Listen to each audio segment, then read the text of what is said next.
नमस्कार दोस्तों, आपका स्वागत है हमारे चैनल द हॉरर वर्ल्ड खौफनाक कहानियां में, जहां डर और रोमांच का अनोखा संगम हर बार आपके दिलों की धड़कनें तेज करने के लिए हाजिर होता है। जैसा कि आप सभी जानते हैं, हमारा यह चैनल उन रहस्यमयी और डरावनी घटनाओं को प्रस्तुत करता है जो या तो सच्ची घटनाओं पर आधारित होती है या जिनमें थोड़ी कल्पना का तड़का लगाकर उन्हें और भी रोमांचक बनाया जाता है। हमारी कहानियों की खासियत यह है कि यह केवल सुनाने भर के लिए नहीं होती, बल्कि इनमें छुपे हुए राज, भूतिया अनुभव और डरावने मोड़ आपको एक अलग ही दुनिया में ले जाते हैं। ये कहानियां आपके जीवन से जुड़ी हो सकती हैं, आपके आसपास घटी घटनाओं का हिस्सा हो सकती है, या फिर आपके किसी दोस्त या रिश्तेदार के साथ घटी घटनाओं पर आधारित हो सकती है। आज की कहानी भी कुछ ऐसी ही है।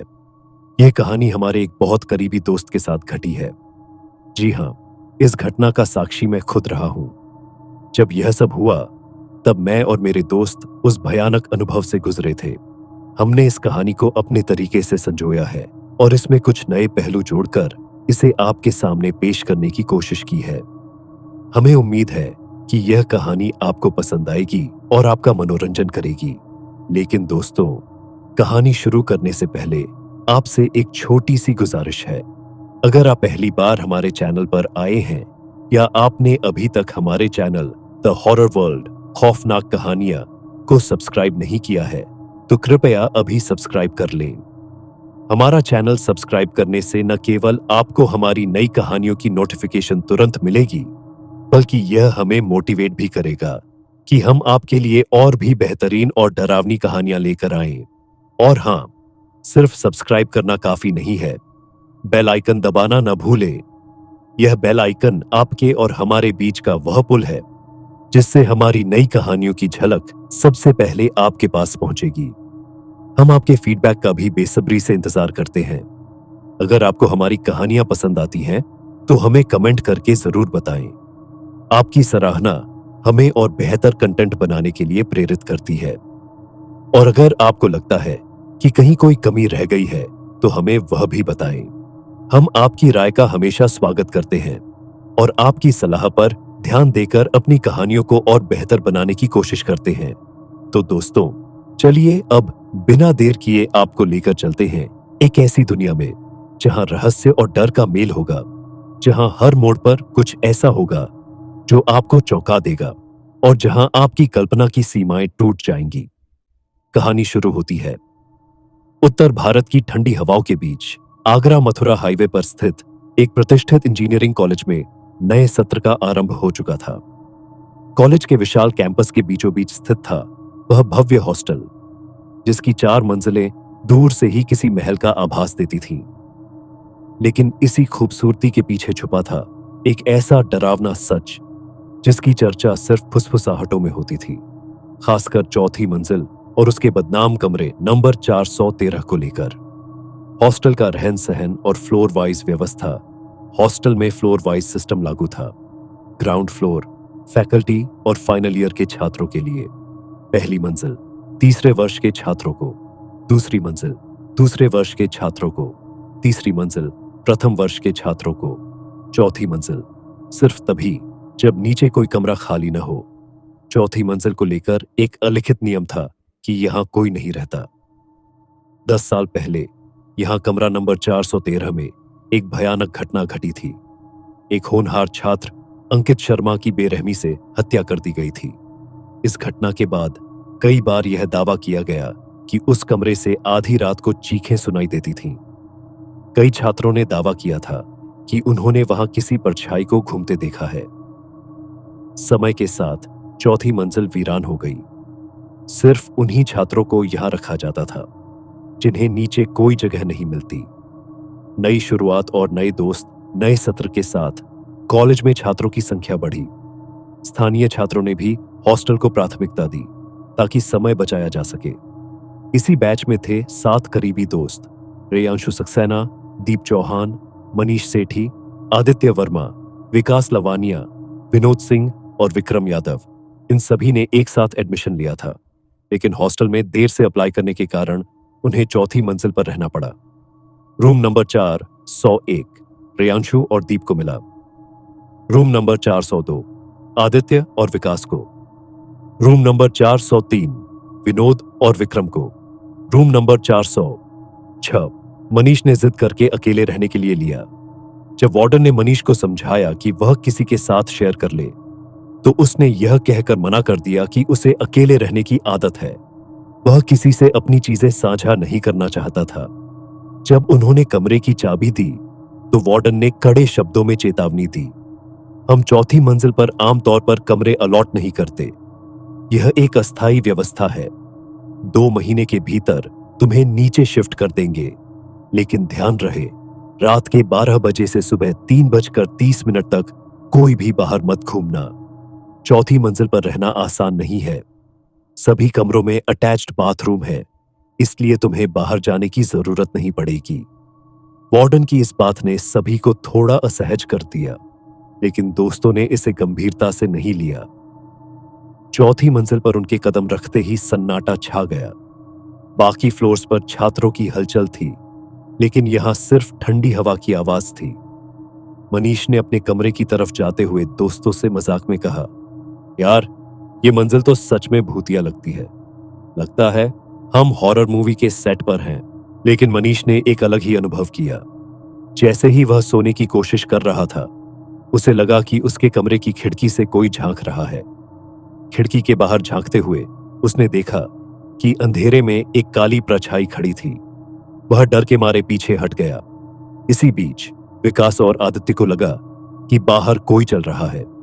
उन्होंने दरवाजा खोलकर देखा तो कॉरिडोर खाली था, लेकिन जैसे ही उनकी नजर कमरा नंबर 413 पर पड़ी, उनके रोंगटे खड़े हो गए।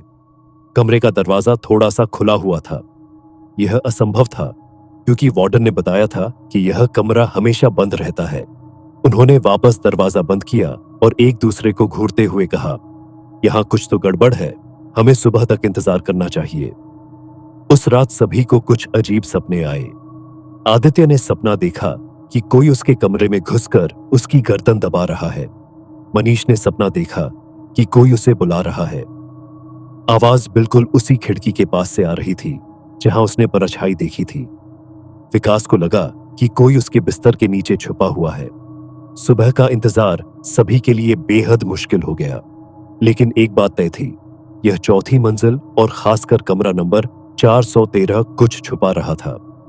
चौथी मंजिल का सन्नाटा और रहस्यमय माहौल धीरे धीरे सभी के जीवन का हिस्सा बन रहा था।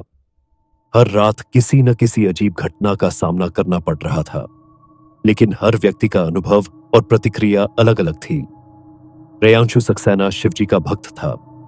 उसका कमरा शिवजी की तस्वीरों और चमत्कारी रुद्राक्ष की माला से सजा हुआ था। रोज सुबह उठकर वह शिव चालीसा पढ़ता और रात में सोने से पहले महामृत्युंजय मंत्र का जाप करता। रेयांशु की इस आदत ने उसे किसी भी भयावह घटना से बचाए रखा। उसका रूममेट दीप चौहान एक निडर और तार्किक सोच वाला व्यक्ति था। वह आत्मा और भूत प्रेत जैसी बातों पर बिल्कुल विश्वास नहीं करता था। उसे हर अजीब चीज का वैज्ञानिक कारण तलाशने की आदत थी। दीप ने उन घटनाओं को नजरअंदाज करते हुए उन्हें केवल हवा और डर का खेल करार दिया। रेयांशु और दीप अच्छे दोस्त थे, इसलिए दोनों हमेशा साथ रहते।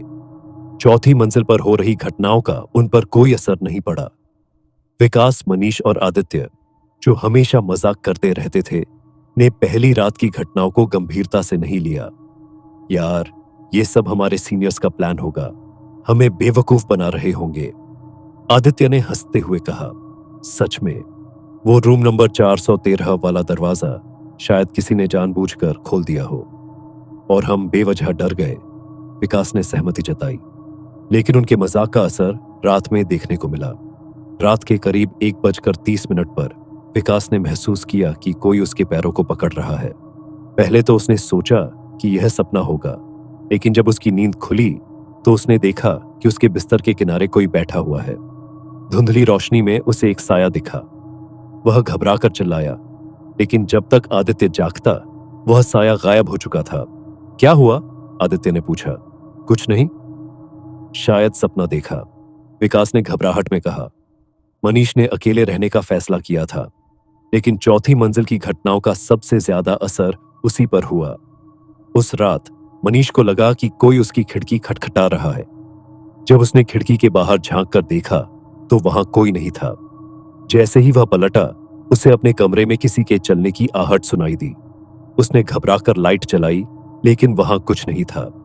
उसने सोने की कोशिश की, लेकिन रात भर उसे लगा कि कोई उसके कमरे में मौजूद है। विक्रम और विनोद बचपन के दोस्त थे। दोनों का स्वभाव एकदम अलग था। विक्रम शराब पीकर सोने का आदी था। विनोद, जो हनुमान जी का भक्त था, इन सब बातों में यकीन नहीं करता था। रात को विक्रम हमेशा बहक जाता और विनोद से लड़ाई कर बैठता।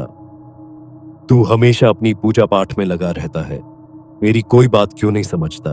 विक्रम झुंझलाते हुए बोला। और तू हमेशा नशे में धुत रहता है, शायद इसी वजह से तुझे अजीब चीजें नजर आती हैं, विनोद ने पलटकर जवाब दिया। रात भर की बहस के बाद दोनों सुबह फिर सामान्य हो जाते थे, लेकिन उस रात विक्रम के साथ कुछ अजीब हुआ।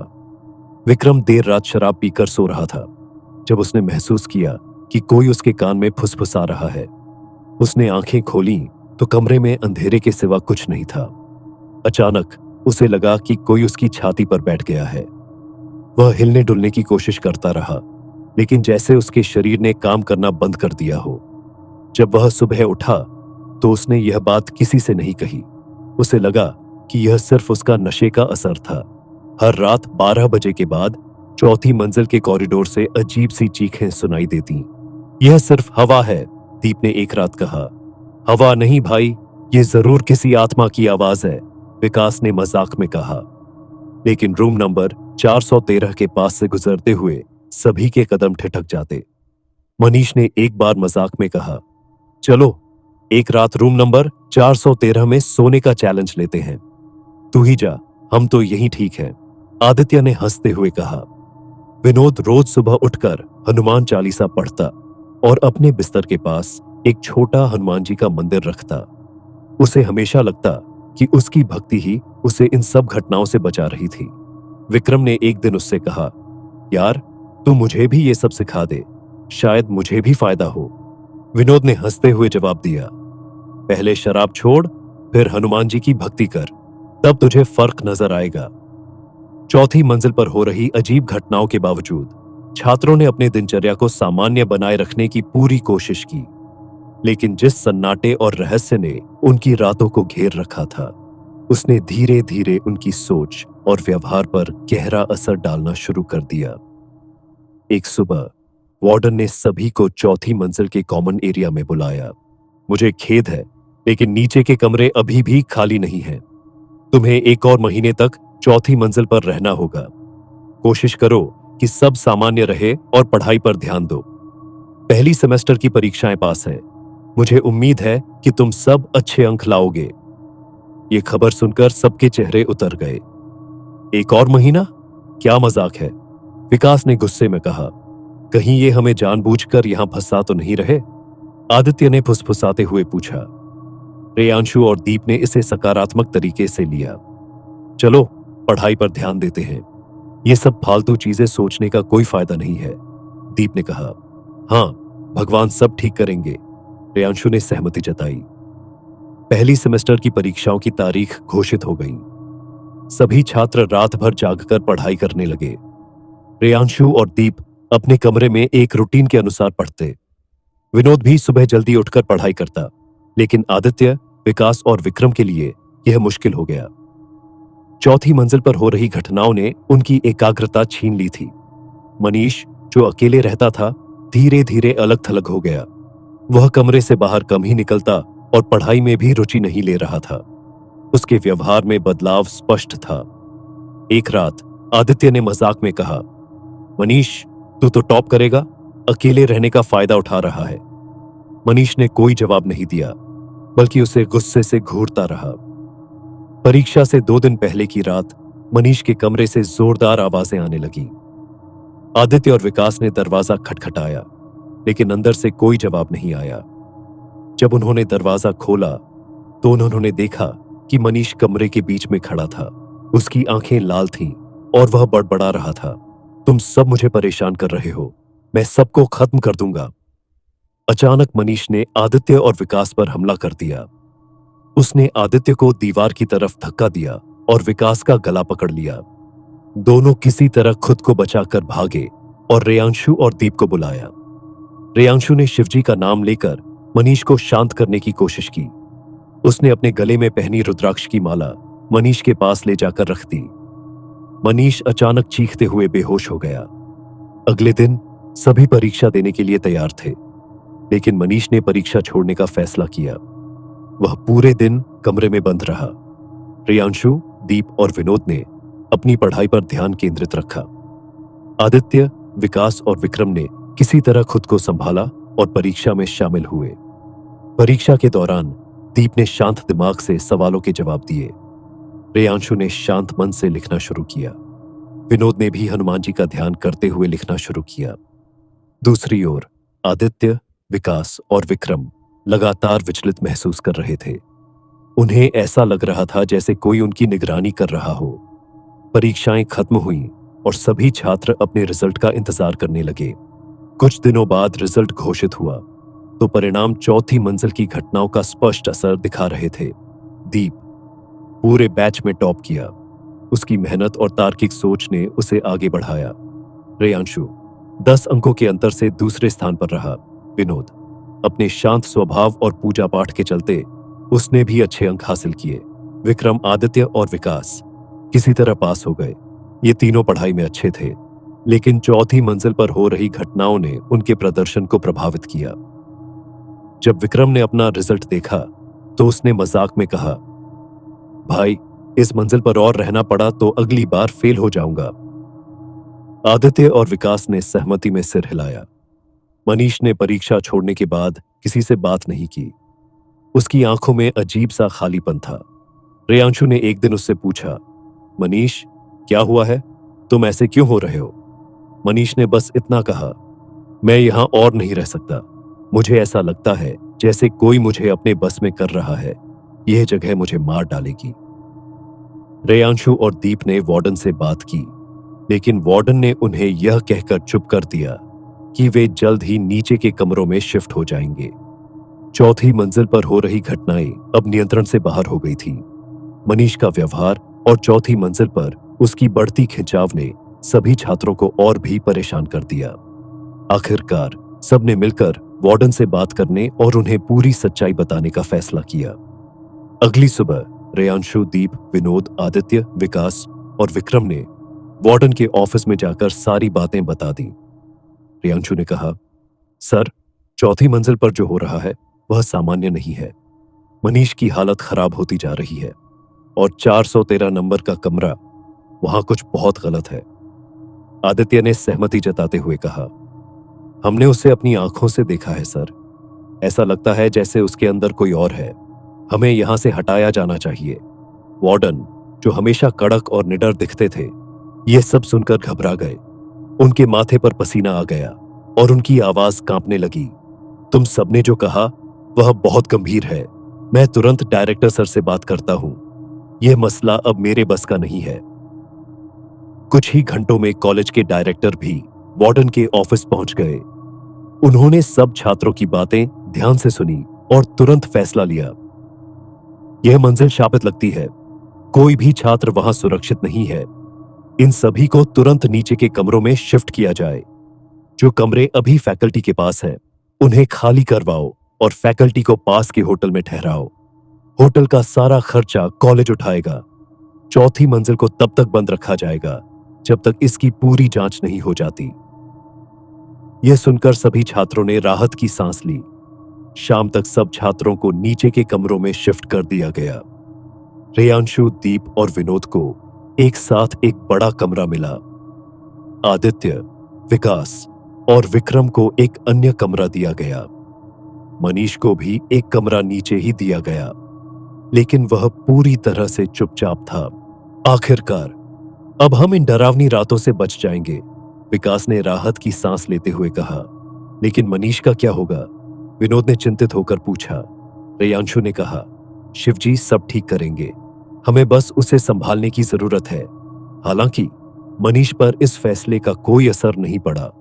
रात के 12 बजते ही वह अपने कमरे से गायब हो गया। जब सुबह सभी ने मनीष को अपने कमरे में नहीं पाया तो चिंता फैल गई।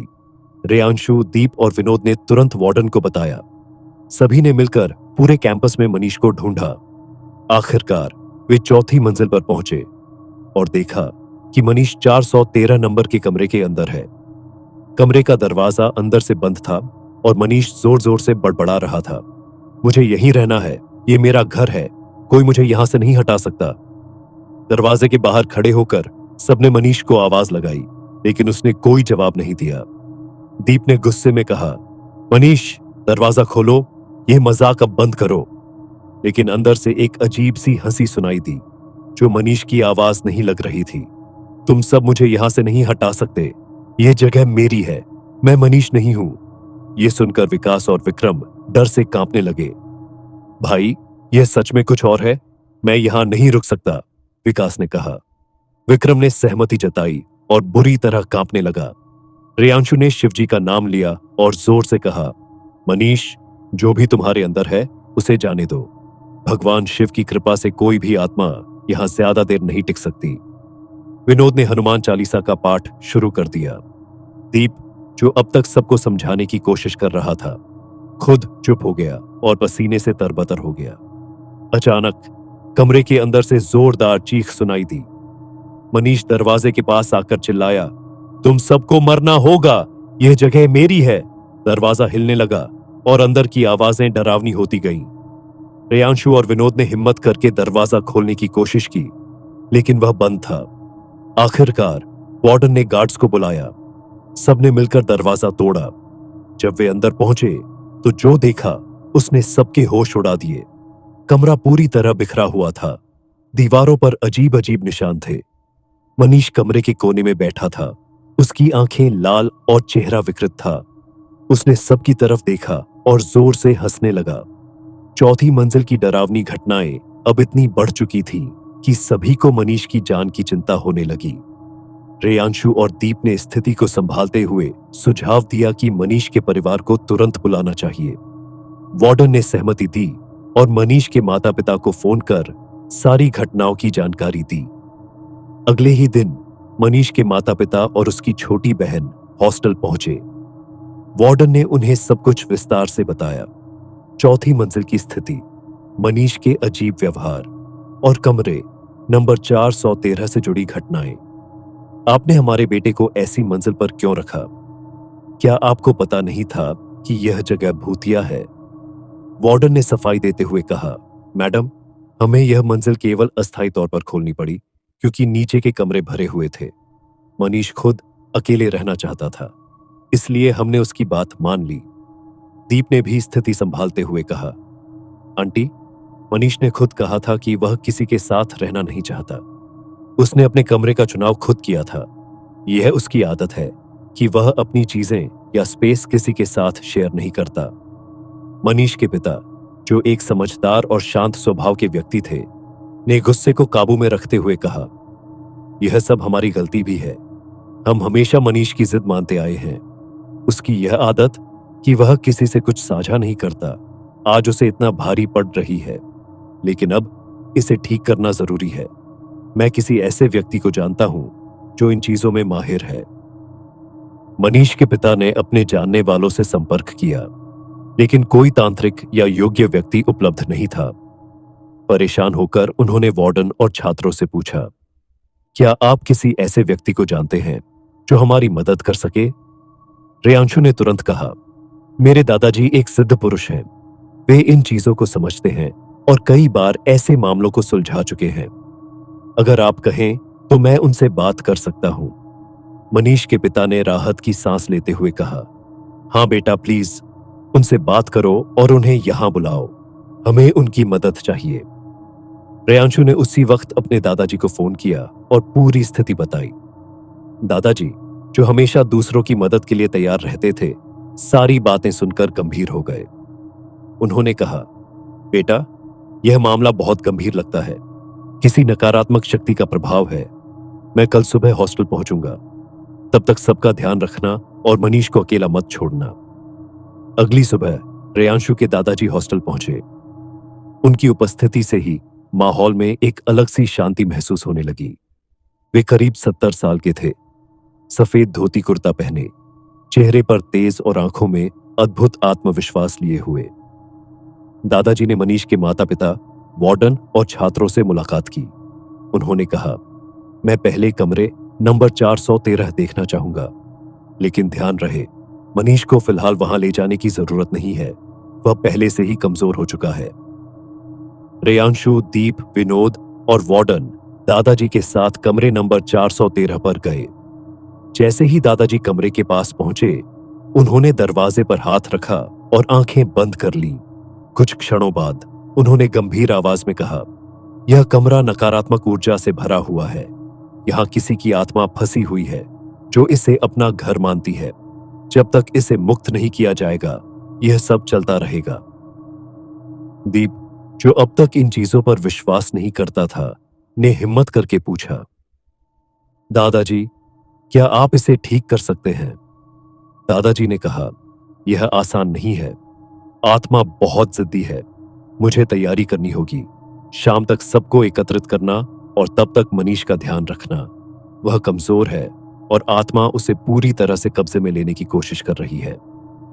दादाजी के निर्देश के अनुसार सभी ने मनीष का ध्यान रखना शुरू किया, लेकिन शाम के करीब 7 बजे मनीष अचानक बिस्तर से उठ खड़ा हुआ और जोर से चिल्लाया, मुझे वहां जाना है, मेरा घर मुझे बुला रहा है। वह तेजी से दरवाजे की ओर भागा, लेकिन रेयांशु और विनोद ने उसे रोक लिया। मनीष की ताकत इतनी बढ़ चुकी थी कि दोनों उसे रोकने में असफल हो गए। यह मनीष नहीं है, यह आत्मा उसे पूरी तरह से अपने काबू में ले रही है, दादाजी ने गंभीर आवाज में कहा। कमरा नंबर 413 में बैठकर दादाजी ने हवन की तैयारी शुरू की। सभी लोग, मनीष के माता पिता, रेयांशु, दीप, विनोद, वार्डन और बाकी छात्र कमरे के बाहर खड़े थे। दादाजी ने रेयांशु और विनोद को भीतर बुलाया, क्योंकि उनकी धार्मिक प्रवृत्ति और मंत्रों में आस्था आत्मा से संपर्क करने में मददगार हो सकती थी। दादाजी ने कमरे में मंत्रोच्चारण शुरू किया। जैसे ही मंत्रों का स्वर तेज हुआ, कमरे में एक ठंडी हवा चलने लगी। अचानक दादाजी ने अपनी आंखें बंद की और आत्मा से संपर्क किया। कुछ ही देर में कमरे में अजीब सी हलचल होने लगी। खिड़कियां अपने आप खुलने बंद होने लगी और हवा का तेज झोंका पूरे कमरे में फैल गया।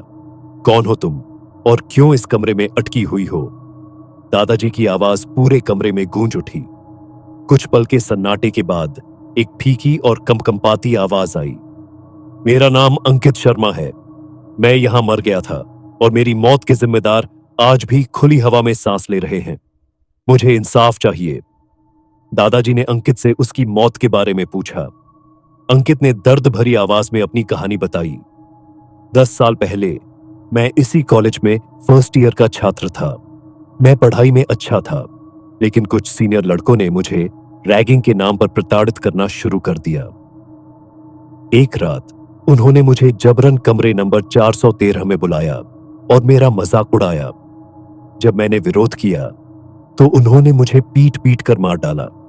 मेरी लाश को इस कमरे में छोड़ दिया गया और अगले दिन इसे आत्महत्या दिखाने की कोशिश की गई, लेकिन मेरी आत्मा इस अन्याय को सहन नहीं कर सकी और मैं यहीं फंस गया। यह सुनकर कमरे में मौजूद हर शख्स का दिल कांप उठा। दादाजी ने उससे पूछा, उन लोगों का क्या हुआ जिन्होंने तुम्हें मारा था? अंकित ने जवाब दिया, कुदरत ने उन्हें उनकी सजा दे दी है। उनमें से एक, अर्जुन, अब एक एक्सीडेंट में अपाहिज हो चुका है। उसके घर में कोई नहीं बचा और अब वह भीख मांगकर अपना जीवन गुजार रहा है। दूसरा, विकास, अपनी ही कार से अपनी बेटी को कुचलकर मार चुका है। इस हादसे के बाद वह पागल हो गया है और सड़कों पर भटक रहा है। लेकिन मुझे तब तक शांति नहीं मिलेगी जब तक मेरी आत्मा को सही तरीके से मुक्ति नहीं दी जाती। दादाजी ने अंकित को समझाया, तुम्हारे माता पिता ही तुम्हें शांति दे सकते हैं। मुझे तुम्हारे माता पिता का पता देना होगा ताकि उन्हें यहां बुलाकर तुम्हारी आत्मा की मुक्ति के लिए हवन किया जा सके। अंकित ने दादाजी को अपने माता पिता का पता दिया। रेयांशु और दीप ने तुरंत वार्डन की मदद से उनके घर संपर्क किया। अंकित के माता पिता, जो अब बूढ़े और अकेले थे, यह खबर सुनकर टूट गए लेकिन तुरंत कॉलेज पहुंचने का फैसला किया। अगले दिन अंकित के माता पिता हॉस्टल पहुंचे। अपनी आंखों में आंसू और दिल में बेटे के लिए दर्द लेकर वे दादाजी के पास गए। दादाजी ने कमरे में हवन की तैयारी की। अंकित के माता पिता ने बेटे की तस्वीर रखी और उसे याद करते हुए प्रार्थना की। दादाजी ने मंत्रोच्चारण शुरू किया और आत्मा को शांति देने के लिए विशेष अनुष्ठान किया। हवन खत्म होने के बाद अचानक कमरे में हल्की रोशनी चमकी और अंकित की आत्मा की आवाज आई, मां पापा, मुझे माफ करना कि मैं आपसे दूर चला गया। अब मैं शांति में हूं। धन्यवाद कि आपने मुझे मुक्त किया। मैं हमेशा आपका आशीर्वाद बनकर रहूंगा। ये कहते हुए अंकित की आत्मा ने हमेशा के लिए इस दुनिया को छोड़ दिया। अंकित की आत्मा के जाने के बाद मनीष पूरी तरह सामान्य हो गया। उसने खुद को शांत और हल्का महसूस किया। दादाजी ने मनीष को एक सिद्ध रुद्राक्ष दिया और कहा, इस रुद्राक्ष को लाल धागे में बांधकर गले में पहन लो। यह तुम्हारी हर प्रकार की नकारात्मक ऊर्जा और आत्माओं से रक्षा करेगा। ध्यान रखना, इसे कभी भी उतारना मत। रेयांशु, दीप और विनोद ने दादाजी का आभार व्यक्त किया। वार्डन और कॉलेज के डायरेक्टर ने भी दादाजी को धन्यवाद दिया और इस घटना को हमेशा के लिए याद रखने का वादा किया। चौथी मंजिल को हमेशा के लिए बंद कर दिया गया। मनीष और बाकी छात्र अपने जीवन में वापस लौट गए। रेयांशु और दीप ने अपनी पढ़ाई पर ध्यान केंद्रित किया और मनीष ने भी अपने व्यवहार में बदलाव किया। कमरा नंबर 413 की कहानी, जो हॉस्टल के सबसे बड़े रहस्यों में से एक थी, अब इतिहास बन चुकी थी। लेकिन यह घटना सभी को यह सिखा गई कि गलतियों की सजा कुदरत अपने तरीके से देती है और सच्चाई कभी छुपाई नहीं जा सकती। तो दोस्तों, यह थी आज की कहानी। एक ऐसी कहानी जो सिर्फ डरावनी ही नहीं थी, बल्कि हमें एक बहुत गहरा संदेश भी दे गई। हम अक्सर सोचते हैं कि जो दिखाई नहीं देता वह सच नहीं होता, लेकिन इस कहानी ने हमें यह सिखाया कि कुछ चीजें हमारी समझ से परे होती हैं और उनका सम्मान करना जरूरी है। कमरा नंबर 413 की यह कहानी हमें यह भी याद दिलाती है कि हमारे कर्म कभी हमारा पीछा नहीं छोड़ते। जो गलत करते हैं उन्हें सजा मिलती ही है, चाहे वह समय से हो या कुदरत से। और जो सच्चाई और धर्म के मार्ग पर चलते हैं उन्हें हमेशा विजय मिलती है। अंततः दादाजी की सूझबूझ और अंकित के माता पिता की दुआओं ने न सिर्फ अंकित की आत्मा को शांति दी, बल्कि हॉस्टल के सभी छात्रों के लिए भी एक नई शुरुआत का रास्ता खोल दिया। मनीष अब पूरी तरह ठीक है और अपने दोस्तों के साथ एक खुशहाल जीवन जी रहा है। दोस्तों, अगर आपको यह कहानी पसंद आई हो तो हमें कमेंट करके जरूर बताएं।